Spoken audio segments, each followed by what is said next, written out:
Benvidos e benvidas a outra conversa máis do Orgullo Galego. É unha conversa especial tamén porque, é un tema no que levábamos tempo querendo falar e agora que ven de pasar ao tempo de defuntos, pois penso que queda ben marcado, non? Dicir tamén, antes de nada, que todas estas conversas quedan subidas na nosa canle de YouTube, de iVoox e de Spotify. Aí podes ver a última conversa que tivemos co profesor Xosé Manuel Sánchez sobre os banquetes funerarios, a presenza da morte no Reino de Galicia, e aí tedes, moitísimas conversas máis, non? Hoxe, como sabedes, vamos falar dun tema pois que é moi antigo, pero que eu, polo menos, tive a sorte de coñecelo ata hai 2, 3 anos. Un tema que, no seu momento, pois, fora bastante coñecido tamén nas redes sociais, non? Pero sí que é certo que se leva traballando detrás isto dende moito tempo atrás. E hoxe vamos a falar do rito do abellón, vamos a aproveitar para falar deste libro negro das zoadeiras que tedes aquí, que está editado, que me corrixe se non, para as dúas persoas que tedes nesta imaxe. Non as podedes ver para quen estades escoitando o podcast, que son Xoán Sil López e Mauro Sanín. Moi boas e benvidos. Ola, moi boas tardes. Boas tardes. Antes de darvos a benvida, tamén vou facer unha presentación moi rápida. Fixen así un pequeniño resumo, corresídeme se me equivoco nalgo. No caso de Xoán Sil López, artista sonoro e investigador, cuxo traballo vira en torno á práctica fonográfica, grabación de campo e a experimentación sonora, adquirindo a forma de instalación, situacións inmersivas, escoita, composicións, performance e textos. Estudou musicoloxía e doutorouse en Belas Artes coa tese Sin el ruido. E no caso de Mauro Sanín, é deseñador industrial, músico, docente e xestor cultural. Como músico coñecido polo seu nome artístico Ariel Ninas, zanfonista en diferentes proxectos, deses que traballan coa tradición máis recreacionista e a vanguarda máis experimental, non?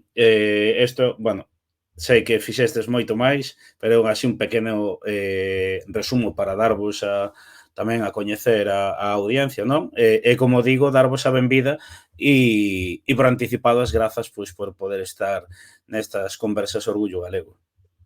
E moitas gracias a vos polo convite e falar nesta época tamén do ano tan sinalada alrededor de defuntos e santos.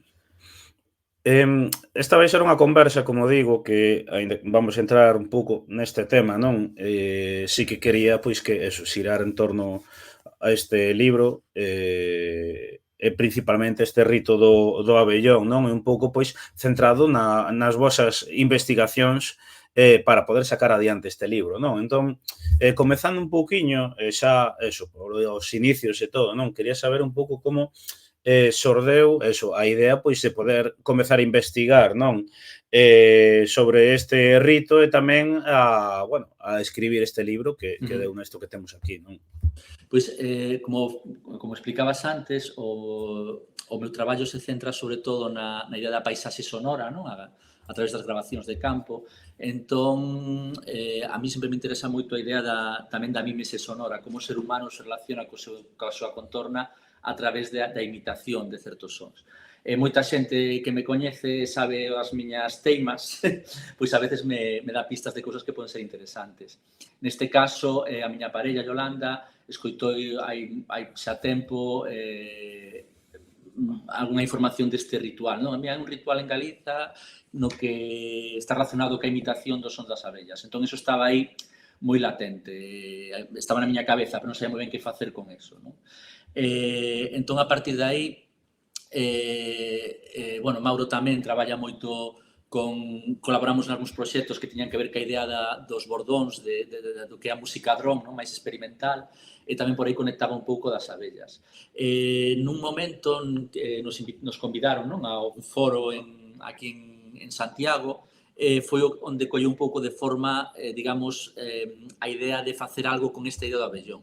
Non sei se pode explicar un pouquiño aí. Sí, isto foi no ano 18, decembro do 2018, que nos fixeron un convite aberto para traballar no que fora o terceiro foro da Burla Negra, que aínda siguen facendo actividades, todo ese arquivo que foi o activismo cultural alrededor do Prestige, Neste caso foi unha comisión curada por Horacio González e Ania González, Sí.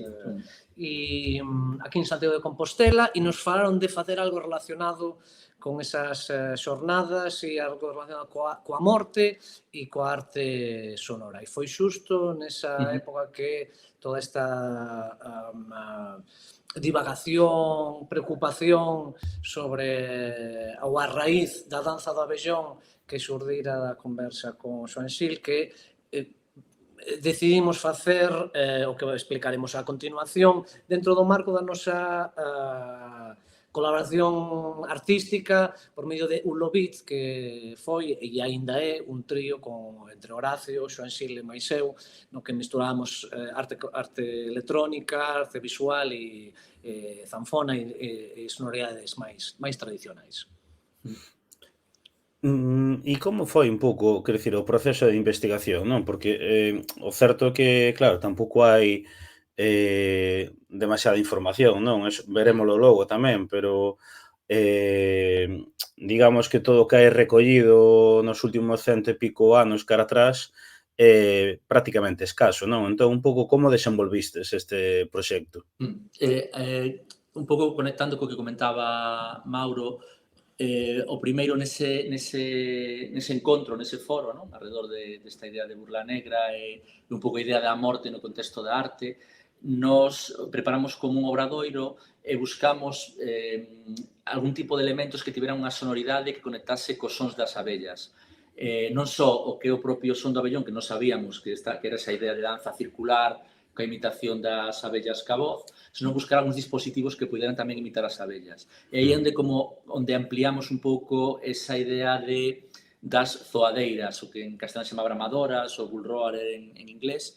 Entón, no obradoiro que empezamos facendo unha serie de deseños para a construcción destes pequenos instrumentos. Que iso foi un pouco o xermen, non, máis, digamos, experimental sonoro do proxecto. E a partir de aí, claro, o proxecto, digamos que o resultado máis visible é o libro, pero o proxecto é un proxecto máis complexo, que engloba unha serie de obradoiros que fixemos, sobre todo Mauro, fixo obradoiros con escolares e con asociacións veciñais.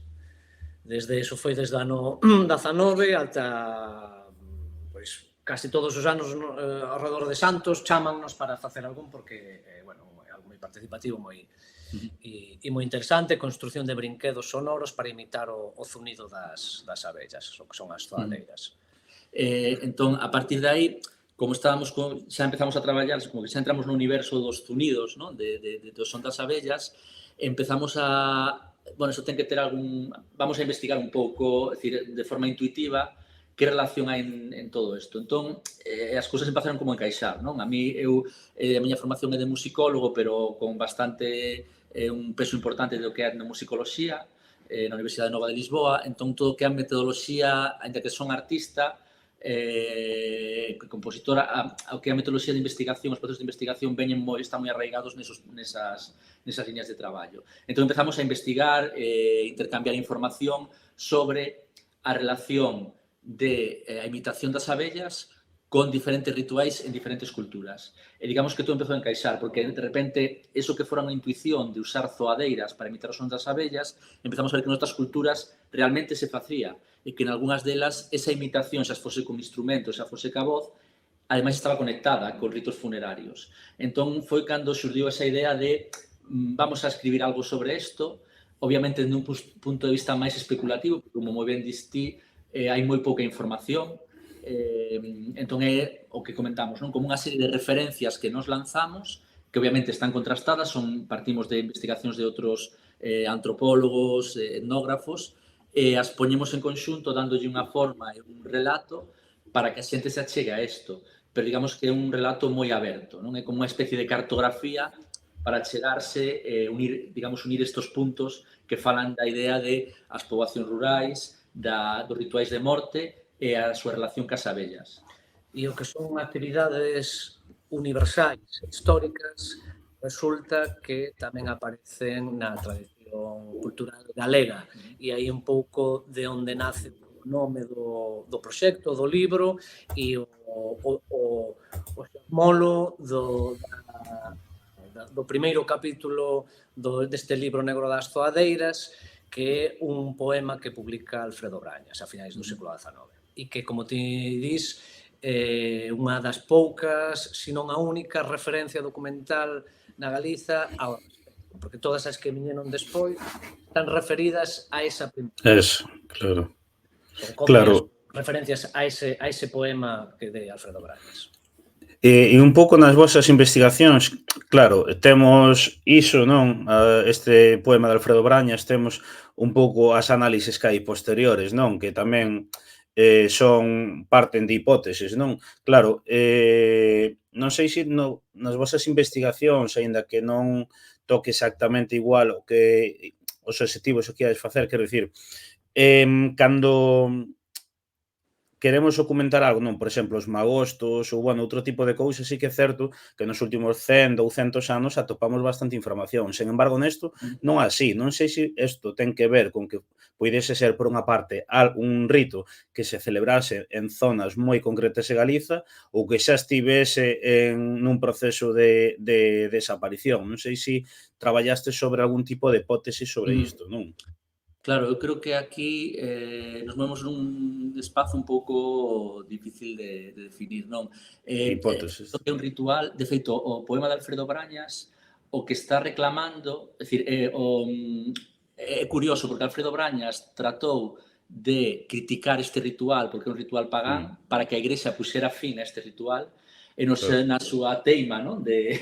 De acabar con el, deixou a testemunha máis, digamos, máis relevante sobre o ritual. Entón, eu creo que, en parte, era un ritual que se facía en entornos moi privados, precisamente por isto, porque dende a Igrexa non estaba moi ben visto. Era un ritual paralelo, rituais oficiais que tiña que facer a Igrexa para digamos, nos momentos de defuntos. Entón, eu creo que, en parte, esa pode ser unha das razóns pola que non era algo excesivamente público. De feito, non toda a xente que estaba nos velorios, polas referencias que temos e polas alguna entrevista que, bueno, logo falaremos delas, que fixemos a posteriori do libro, non era toda a xente que estaba no velorio a que participaba na vellón. Era un grupo pequeno de xente. Mesmo moita xente que estaba ali, ao mellor nin era consciente que estaba acontecendo na habitación. Entón, bueno, creo que un pouco esta idea de clandestinidade, non? De marxinal a religión oficial é o que fai que non fora algo pois tan coñecido, pero unha hipótese, obviamente.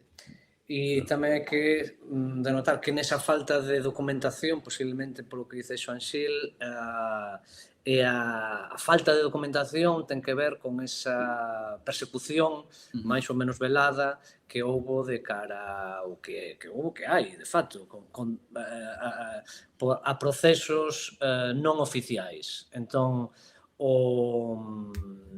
hai que poñer en contexto a Alfredo Brañas, que é grande ideólogo do regionalismo galego, segunda metade do século XIX, persona moi intelectual, pero altamente católico. Entón, no seu poema, como decía Xoan Xil, ten que o seu texto vai de crítica para perseguir eses ritos. A contextualización disto acontece en 1874, que está publicado, o sea, que tuvo que velo uns anos antes ou neses momentos, en Vilanova de Arousa. É unha zona periférica, pero moi costeira. E o resto, non hai máis referencias ao respecto en toda Galicia, pero, como falabas antes, a raíz disto sempre xurden contactos a posteriori e coñecimos a xente que ata principios dos anos 80 presenciou un survival de algo que sería a danza do abellón na zona do Bierzo. Estamos falando de principios dos anos 80, en unha zona de montaña ultraperiférica. Claro, o interesante do libro é que nós, como te decía antes, fixemos o libro dunha forma, pois, bueno, poñer aí unha serie de cuestións. É dicir, un libro que plantea moitos puntos que se poden conectar para reflexionar sobre a importancia dese tipo de sons, por que imitar as abellas, por que neste ritual, pero eu vexo o libro casi máis como un punto de inicio que un punto de partida que un remate, porque, como decía Mauro, a partir do libro, pois, xente contactou con nós e nos dixo, pois, mira, eu presenciei algo que non sabía exactamente o que era, pero ahora sei que era o abellón, ou xente que sabía que era o abellón, pero que, bueno, que vivira eso na zona dos Ancares, creo que era, non? Así. Entón, é probable que fora quedando de forma moi residual en algunhas aldeas, en algunhas zonas. As dúas testemunhas que temos gravadas, de feito, en formato de entrevista, son unha na Golada e outra nos Ancares. E son bastante, son a idea é a mesma, pero o formato bastante diferente. Nunha, por exemplo, son homes quen o practica, e o abellón non era, como chamaban directamente o ritual, senón que o abellón era unha persoa maior que chegaba nun momento do velorio, recollía unha serie de xente, se metía nunha habitación e facían este ritual dando un número de voltas a un lado e un número de voltas a outro, mentras ele empezaba sobre a cabeza do defunto e o resto lle seguían facendo o zunido. No outro caso, eran só mulleres as que o facían, e a facían dadas das mans, subindo e baixando as mans. Entón, bueno, isto creo que non dá moitas máis respostas, pero pon máis cuestións, non, de que probablemente, pois como acontece con todo o que é o coñecemento e as prácticas culturais tradicionais ou populares, pois teñen certa variabilidade, non? Certa que se van adaptando, aínda que a idea digamos, do zunido, da imitación, da mímese, do son das abellas está presente, e a idea de xiro circular está como presente en todas elas. Claro, aí o que comentabes é que, claro, isto todo pode ser case un punto de inicio para que se siga a investigar no tema, non? E a traballar, e cada un tamén no seu campo, non? Pero sí que é curioso que comentades vos porque, bueno, creo era Alfredo Brañas, non? Que falaba na zona aí da Arousa, pero agora comentades vos a Golada e de Ancares. Eu lembro este ano non tanto, pero a primeira vez que publiquei o tema, que había xente que dicía que na casa lle dicían que lle chamaban abellón a ir a un velorio. Quero dicir, é como que vemos información moi dispersa que nos pode indicar que quizáis non era algo tan localizado nunha zona concreta, senón que pode ser máis xeral en cada zona adaptada, non? Pero claro, partimos todo de hipótesis e que isto, de algún xeito, non é un inicio para investigar. Sí, de feito é moi curioso porque, claro, se plantexa como un ritual, pero ao mesmo tempo tamén hai o abellón que é un xogo, non? Que, de feito, a Central Folk ten, bueno, conseguiche as grabacións de Henningsen que falaban dese xogo. Gustav Henningsen, o antropólogo danés, captou os camións galegos nos anos 60, 62, 64, e ten unha grabación nunha tasca do Liño, na zona de Ordes, en Poulo, e describen o abellón. Pero non o abellón como rito funerario ou como práctica que se desenvolvía nun velorio, senón como xogo infantil e como, bueno, como algo parecido ao xogo das cadeiras, podríamos imaginar. Sí. Eso atopámoslo nos anos 60, zona de Ordes, o sea que probablemente as cousas ao final teñen moitas ramificacións e moitas manifestacións diferentes. Claro. Falaba fraguas, que si antes era o xogo infantil ou o rito funerario ou o contrario, hai tamén as teorías probablemente. Sí, porque por exemplo, os velorios antigamente non teñen nada que ver co que entendemos hoxe por un velorio. Claro. Entón, se velaba prácticamente toda a noite, se bebía, se comía, é dicir, era unha especie de celebración da vida frente a unha morte nunha comunidade pequena que fracturaba esa comunidade. Entón, a idea aí acontecía todo, se facían bromas, se facían chistes, se están recollidas bromas cunha corda levantando a man do defunto ou a defunta cando alguén entraba na habitación, quer dicir que se mezclaba un pouco isto de, bueno, como quitarlle un pouco o ferro ou buscar formas de aliviar a dor, non? Obviamente, pois había alcohol, entón se xogaba. Entón, a idea, o que decía Fraguas, un pouco que el creía que era un xogo, este xogo do abellón, que se xogaba nos velorios, e que de algún xeito derivou nun ritual, pero outras teorías din que sería o ritual, que contrario. Veces os rituais despois dun tempo, cando perden a súa significación, acaban convertidos en xogos. Entón, nós non podemos dar unha resposta a isto, pero, bueno, poñemos, digamos, que esos diferentes prismas para que quen queira, pois, pense ou poda seguir investigándose, que algún día se poda topar algunha referencia máis, non, sobre o tema. Porque aí indo xa ao comezo de todo para que nos estea a escoitar e diga, claro, pero que é este rito do abellón, non? Entón, porque haberá moita xente que igual que a min, non? Que é isto? Entón, eso, preguntaros un poquiño que é e como está composto, digamos, e un pouco cales son os seus obxectivos, non? Ben, como falaba Xoan Xil, os velorios hoxe en día non teñen nada que ver co que foron na sociedade tradicional ou que son na sociedade tradicional noutros lugares no mundo que non sexan os nosos xa completamente urbanizados e materialistas, e nese contexto onde a persoa defunta se lle velaba na propia casa é onde acontecía todo isto. Entón, isto hai que entendelo moi ben, que non é no tanatorio, non é por medio dunha empresa, sino que é no ámbito familiar, onde xente de fora ven a casa da persona que mora. Nunha casa tradicional onde normalmente en Galicia estaban nos dormitorios que eran nos pisos de arriba, baixo estaría a lareira, a corte, e arriba estaban os dormitorios, que era onde morría a persona, e ali se lle velábaselle o corpo, e de fato é onde fala Alfredo Brañas que sucedían estas prácticas nas que ás veces por tanta festa acababa fendendo o chan e había accidentes. Isto parece que non era tan infrecuente como poida parecer, porque era normal se xunta moita xente en casas un poquinho máis precarias. Entón, é nese contexto onde acontece o que el describe como a danza do abellón. El escribe con V, basicamente está referida ao que a abella, o abellón. De falar aquí tamén unha cuestión lexicográfica, o abellón en galego é o abázcaro, que é o macho da abella, pero tamén é o abesouro, esa mosca máis repoluda, máis maior, e as dúas emiten esas frecuencias tan características que entendámonos hoxe que é o abellón. Sí, no, continúa. Está por explicar o que é abellón. Sí, claro. O que iba a facer, iba a explicarlo, pero ese era o contexto onde acontecían, e casi que vou a ler fragmentos que están publicados no libro do abellón, e que son os que Alfredo Brañas escribe por este poema O abellón. Entón,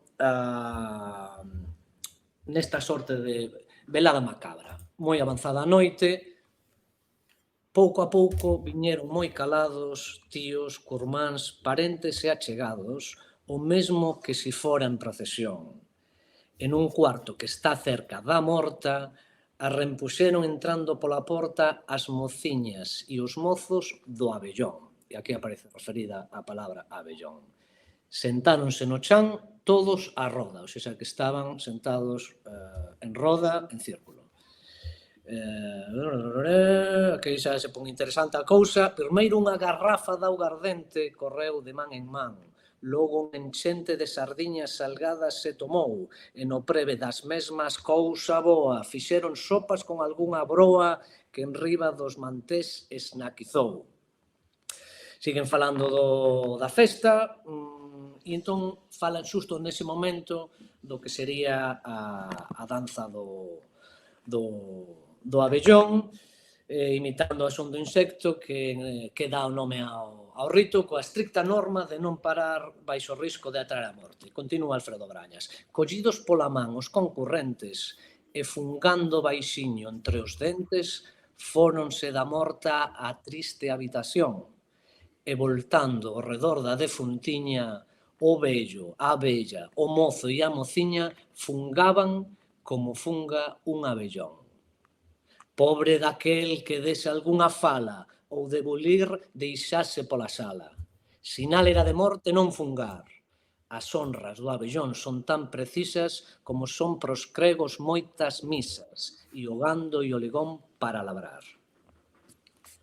Entón, isto é o que acontecía nestes velorios, onde, en algún momento, se collían da man, daban voltas ao redor da persoa defunta e axudarían a alma da persoa defunta a facer o transo Transo. ao galego. Entón, isto que é probablemente o importante e universal, manifestado en diferentes xeitos, xa polos cristiáns, budistas ou rituais pigmeos, de axudar a persoa morta no seu último camiño cara ao galego. No? A última etapa, o último acto social significado dentro da comunidade cando morre e vai ao galego.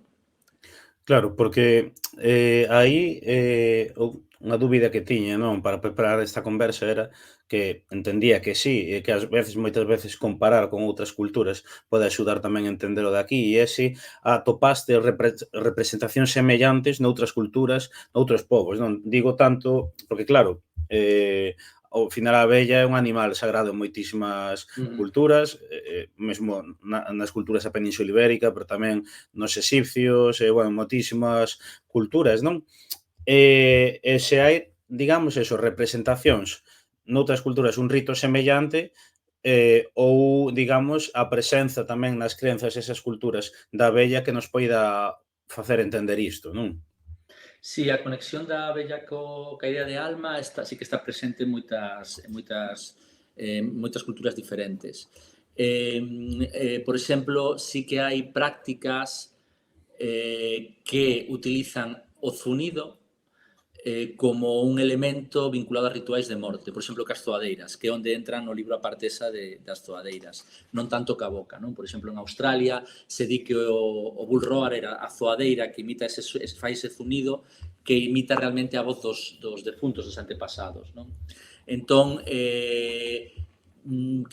digamos que exactamente imitación vocal das abellas cun fin é dicir, cos mesmos patróns, os mesmos elementos, non vimos ninguna referencia. Pero sí a importancia que se dá ás abellas como un elemento que representan un xeito a conexión entre este mundo e un mundo exterior. Un mundo o máis alá, un mundo inefable que non podemos coñecer. Entón, nos aí establecemos esas conexións. Sobre todo nos interesaba, por esta práctica, como os dous traballamos con arte sonoro e con música, nos interesaba por que un zunido, independentemente que sean abellas ou non, por que un zunido ten unha importancia especial nese momento de transo, non? E iso sí que é algo que é unha constante en varias culturas, que é o que decía Mauro, podemos atopar en moitas culturas como un elemento disparador nese momento de algún tipo de buscar unha conexión pois entre diferentes realidades nun momento tan significativo. É aí onde establecemos esa ponte. Tamén a idea de danza, a idea de realmente non sei se podía chamar danza, pero un movimento circular que se conecta con moitas danzas e que tamén está presente en moitas culturas. A idea de xirar alrededor dun árbore, alrededor de un defunto, alrededor de comida, nunha festa, que significan que nese momento ese lugar de algún xeito é o centro do mundo, non? Alrededor do que ti xiras. Entón, bueno, eso sí que está presente, os elementos, digamos, que sí que están moi presentes en todas as culturas, ou en diferentes culturas, pero todos ensamblados do mesmo xeito, claro, é moi difícil tamén extrapolalo, non? Que tamén sería un erro intentar extrapolalo dun xeito directo. Claro. Claro, é moi interesante este tema porque tamén vos, que aí é algo no que me quería meter agora, non? Traballades na primeira parte do libro, non? Un pouco intentando poder analizar cales poden ser as orixes, o significado, bueno, aquí propoñendo unha cuestión de unha serie de hipóteses, non? Logo tedes unha parte aquí final cunhas representacións e no aspecto do que é da música, dos sons, quero dicir, un pouco, cales poden ser quero dicir, que conclusión sacastes vos para isto, non? A raíz deste estudo, quero dicir, eses sons, como poder reproducilos na actualidade, con que significado, que representacións pudo haber no pasado, no aspecto musical, etcétera, non? Bueno, creo que hai a cuestión, é unha cuestión universal que se manifesta de moitos xeitos, pero se pensamos, por exemplo, estamos falando agora mesmo dos zunidos, dos sons constantes, normalmente de frecuencias graves, baixas, pero para que a xente que a mellor non está máis tan metida na arte sonora, se pensamos nos monxes budistas tibetanos, que o que fan son mantras que moi repetitivos, normalmente de voces graves, ás veces nin sequera definindo ben as palabras, pero si cantaruxando algo moi repetitivo, moi monótono, probablemente entendemos que é un xeito universal que ten o ser humano de entrar en trance, de conectarnos nunha dimensión non habitual, non natural ou trascendental, polo menos, e que nese momento da morte e do acompañamento da alma pode teñer o seu significado de trascendencia, precisamente. Nós o que facemos é buscar aí nas zoadeiras como ese elemento lúdico, pero tamén universal, xa que hai zoadeiras conservadas en covas probablemente de neandertais ou primeiros homo sapiens en Europa, desde Altamira hasta Lascaux, e se están en lugares de enterramento, probablemente eses elementos fixesen parte deses ritos. Sí, de feito, mesmo tamén en Grecia está moi asociado con certos rituais, non?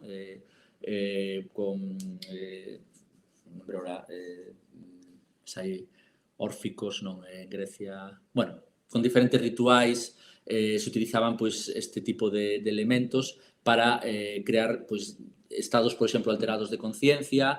Nas covas tamén é curioso atopalo como Mauro en enterramentos, pero ademais hai que ter en conta a acústica das covas que potenciarían ese efecto.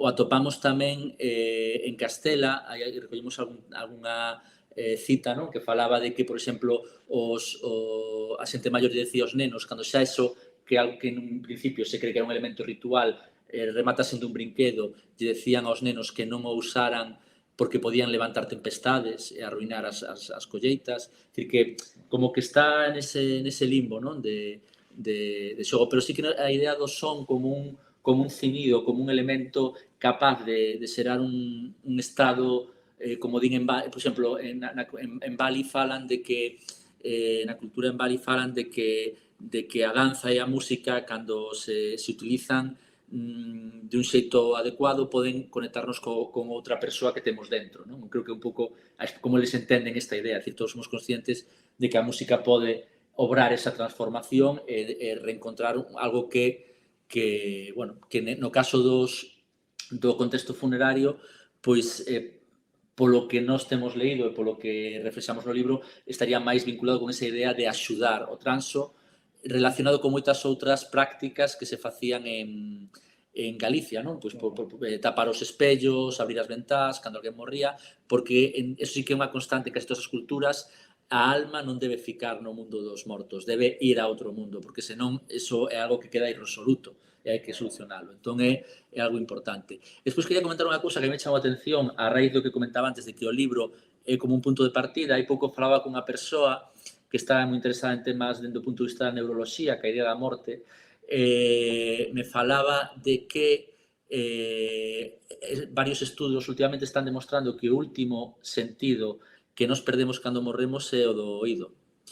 Entón, ela me preguntaba e quería facer unha investigación sobre o tema de se realmente este tipo de prácticas de falarlle unha persoa ou de zoar unha persoa é porque esa persoa, ainda que está, digamos, morta, ou interpretamos que está morta, o oído todavía sigue recibindo sinais. Outra cosa que o cerebro pode interpretar, non? Pero que o mellor é unha forma como... Ela me falaba de que cando se acompaña unha persoa que está morrendo, o que te recomendan é nunca tocala, porque se ti a tocas é como que estás fixando para que se quede aquí. Entón, como que sería unha forma de non tocar, pero estar aí todavía acompañando a esa persoa.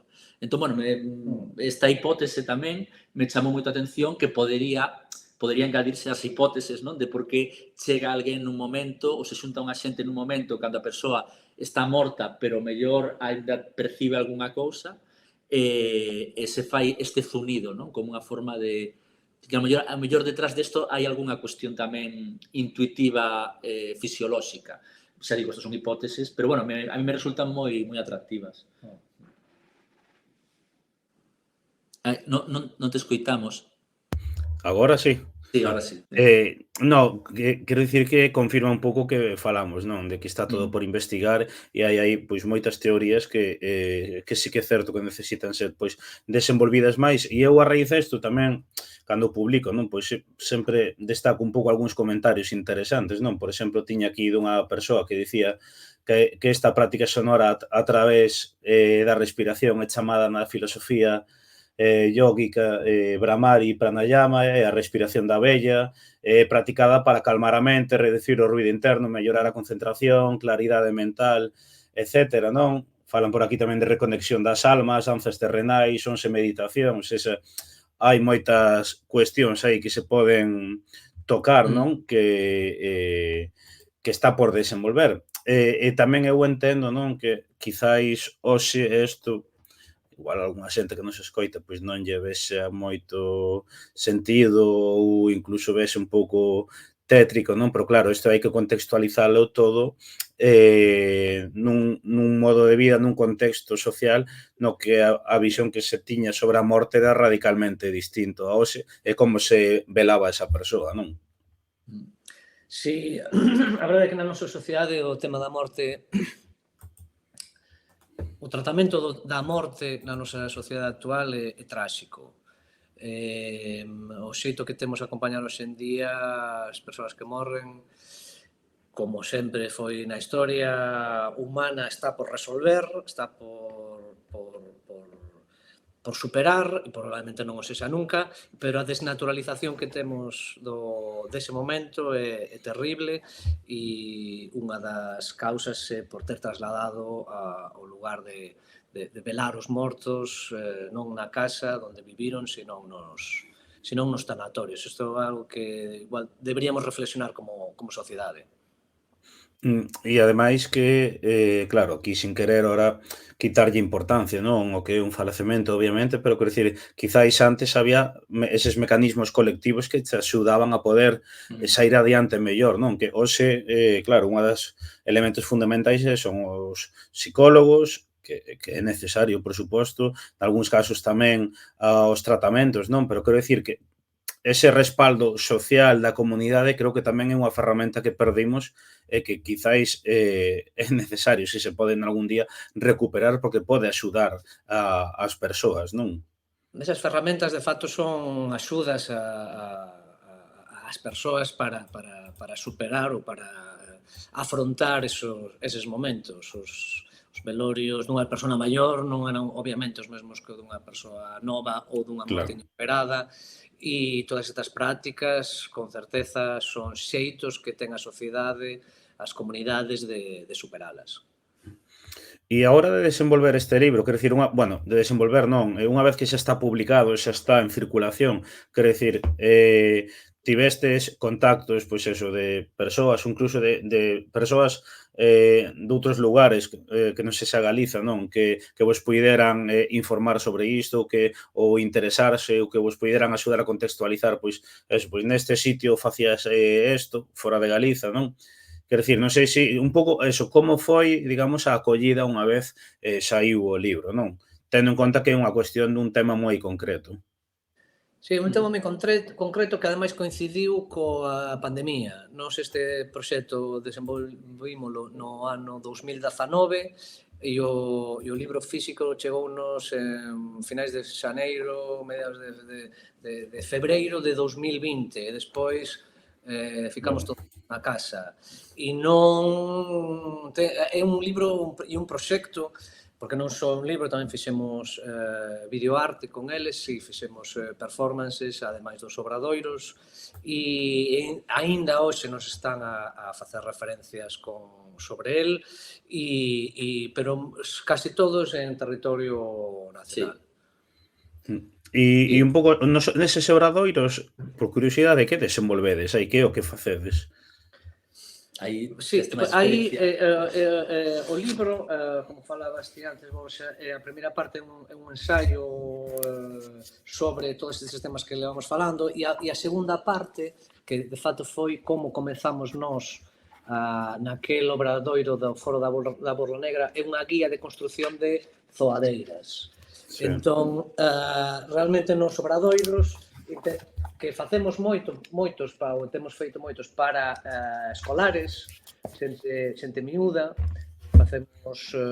ensinamos diferentes tipos de zoadeiras, as facemos zoar e ao final facemos unha performance colectiva ao respecto e unha construcción, facemos unha versión moi posmoderna de zoadeira e é unha guía de construcción e despois de unha performance colectiva coa xente que ali fixo o seu azadeira e intentamos contextualizar todo isto dun xeito moitísimo máis lúdico, menos denso do que agora estamos a facer e quedándonos con palabras claves para que a xente polo menos asocie as cuestións das abellas, da importancia das abellas desde o punto de vista biolóxico, da morte, dos ritos, das prácticas colectivas e das zoadeiras como instrumentos non musicais, pero que sirven para facer música ou arte sonoro.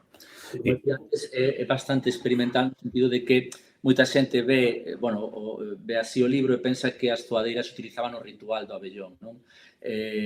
Claro, cando lees, eu creo que está bastante ben explicado, o ritual era basicamente ca voz, o que pasa que nos tomamos esa licencia artística de eleválo máis alá e conectalo con outros lugares do mundo onde os rituais que imitan, que fan un zunido, utilizan estes instrumentos. Algúns deles tamén existían en Galicia, non vinculados ao abellón, pero estaban en Galicia presentes. De feito, algúns utilizaban os pastores, mesmo para ahuyentar, cando guardaban de noite o rebaño, ahuyentar aos lobos. Entón, digamos que, é unha parte máis de como levamos isto dentro do libro, dentro deste discurso, deste relato, para poder facer unha experiencia sonora colectiva, non? Podemos facelo ca voz, pero, como temos o recurso de crear estes instrumentos que son bastante sinxelos, a maioría deles, pois vamos a facer unha práctica de colectividade sonora sinxela a través dos instrumentos, que está relacionado co abellón. Non é un abellón, obviamente, pero está, digamos, conectado un pouco co imaginario do abellón. Que sí que está fundamentada, pero non na Galiza, sino en Mali, no pobo Dogón. Estamos aquí, estou lendo o libro, nos acantilados de Bandigara, que estou na costa maliense, en África, que aí sí utilizan a súa versión de zoadeira para dentro do contexto da celebración dun funeral nesa zona africana. Tomámonos esa licencia e a fundamentamos porque son prácticas contemporáneas de povos de outros lugares do planeta e de culturas tan válidas como a nosa. E un pouco, e como está sendo a acollida tamén nestes obradoiros, como foi? Pregunto porque entendo que, tamén contextualizas un pouco todo isto que estamos falando hoxe, e pregunto simplemente por curiosidade, porque neste segundo, terceiro, cuarto ano non, pero cando a primeiro ano que o publiquei en Orgullo Galego, claro, hubo, entendendo como unha revolución, non? Quero dicir, tivo moitísima acollida, milleiros de persoas compartindo o tema, mandaban privados, eu lembrome que antropólogos vascos, italianos, foi un pouco tal, entón, quero dicir, foi un pouco como de sorpresa pa xente, e no momento no que vos publicastes este libro, distes estes obradoiros, un pouco como é a acollida por parte da xente. Entendo que descoñecemento tamén, non? Como no resto. Sí, descoñecemento e sorpresa ao mesmo tempo e no mellor dos casos incluso con referencias familiares ou lembranzas a cousas parecidas. Entón, é unha cousa moi puntual, nos traballamos con cousas pequenas, minoritarias e marxinais, pero son moitísimo máis gratificantes porque non vamos nin a cantidade, nin o número de likes, sino a críticas concretas e a nos que ti publiques isto, que alguén te faga unha referencia a ti, que nos chegue a nós, que podamos ter esta conversa, pois realmente é o que nos dá a satisfacción, sempre tendo en conta que isto é unha cousa pequena, minoritaria e publicada en galego. Xa. Pero, quero dicir, moitas veces as cousas pequenas son as que logo, cando sexa, non, axudan a, podemos, quizáis hoxe estamos falando aquí, quizáis non, grazas a Alfredo Brañas, un poema que escribiu el que igual non era moi coñecido na altura, non, e quero dicir, pode ser un punto de inicio non para investigar desto. E tamén eu quería preguntar se a xente que nos está a escoitar que queira mercar o libro se segue actualmente disponible. Sí, está disponible, está en distribución. Nós sempre recomendamos que o pidan na librería, que a librería pida a distribuidora. Isto está publicado por a Central Folke, foi finais do ano 19 e aínda quedan, fixemos unha tirada de 1000 exemplares, penso, e aínda quedan caixotes.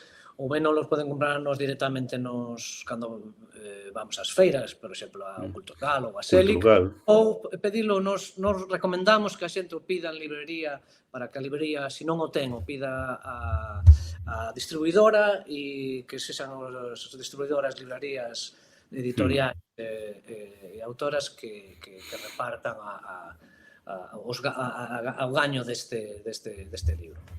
Pois animar a xente a mercalo tamén, seguro que se mercan un posto da Central Folk non vai ser o único que merquen, porque eu, por experiencia, cada vez que visito ese posto é unha ruína bastante importante. Un tesouro, que te queda? E como? É un tesouro que fica en ti. Sí, no, aparte é unha maravilla, teño, para que non se ven xa que está escurecendo por aí detrás algúns Gustav Henningsen e, bueno, e de outras cousas, e nada, pola miña parte agradecervos que estiveras hoxe aquí un pouco pois para poder introducirnos nun tema que a min sí que xa levaba 2-3 anos querendo facer, pero bueno, ao final por unhas por outras non puido ser até hoxe, pero con todo, parabenizarvos por este traballo, tamén parabenizar a Central Folk, porque xa digo, dicía de broma, lóxicamente, pero é unha ruína con gusto, non? Porque estes libros son, a verdade que son unha maravilla. Feito antes citaba de Sancares, eu lembro de algúns que veñen con CD de ir a Tancares, porque dende aquí, dende Pontevedra, son 3 horas e pico, con eses CDs, ou seja, que teñen a súa función, non? Xa digo, parabenizarvos e darvos as grazas. Moitas gracias a ti polo convite, non? E por facerte eco do traballo. E por ter esta conversación longa e que sempre presta moito máis que entrevistas curtas, moito máis sendo titular e con menos tempo para conversar e explicar as cousas, porque ao final eu sei que isto demora, levamos casi unha hora falando, pero a xente que realmente lle interesa, eu creo que é moito máis interesante isto que quedarse con un post de 1 minuto. Eu simplemente quería engadir unha última cousa sobre isto, falando do que é o proxecto Abellón, ademais do libro, dos obradoiros, fixemos para o proxecto arredondamos con unhos vídeos, unha serie de 7 vídeos co son de cada zoadeira que realizou Berio Molina, protagonizou Paula Ballesteros, donde se escoitan todas estas cuestións, os sons de cada unha das zoadeiras que propoñemos na segunda parte do libro da guía de construción, e tamén fixemos, está colgado nas redes, unha peza performática de vídeo, audio, con textos, esas entrevistas das que fala Xil, zanfonas, sons electrónicos, que a raíz dunha encomenda que nos fixo o Museo de Madrid do Reina Sofía, que fomos ali a facer o ano pasado e fixemos unha peciña de uns 15 minutos. Non, máis, si son casi 50. Casi 50. Bueno. Se procura por Abellón, Reina Sofía, aparece, é unha montaxe en vídeo, a maior parte é voz falada, pero despois están as entrevistas tamén como voz falada, despois é o que dicía Mauro, hai partes musicais, exemplos de prácticas imitando as abellas dos pigmeos vaca, unha composición de un compositor inglés do século XVIII, Charles Butler, que imita tamén o son das abellas. Entón, bueno, eu creo que é interesante como acompañamento do libro. A idea é que é un proxecto, como dicía Mauro, máis amplo que o libro, non está aínda pechado, quer dizer, a idea é seguir facendo cousas cando nos apeteza e se suxira algo interesante para seguir desenvolvendo, non? A idea é plantar, digamos, que o libro é como a semente e a partir de aí van crecendo outras cousas.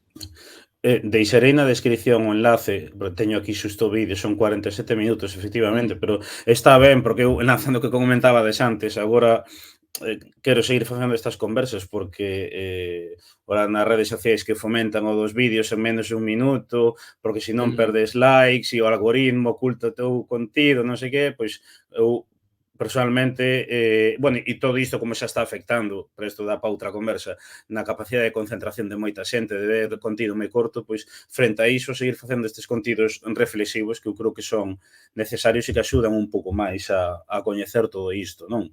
E nada máis, deixámolo aquí, darvos as grazas e a xente que nos está a escoitar dicirlle que esta conversa estará subida tanto en YouTube como en iVoox e en Spotify, que ali vades a ter na descripción este enlace ligado ao Museo Reina Sofía que podedes escoitar e ver. Deixámolo aquí, seguiremos en próximas conversacións. Graciñas por escoitarnos e graciñas, por suposto, aos convidados. Grazas. Chao. Chao. Gracias. Chao. Hasta logo.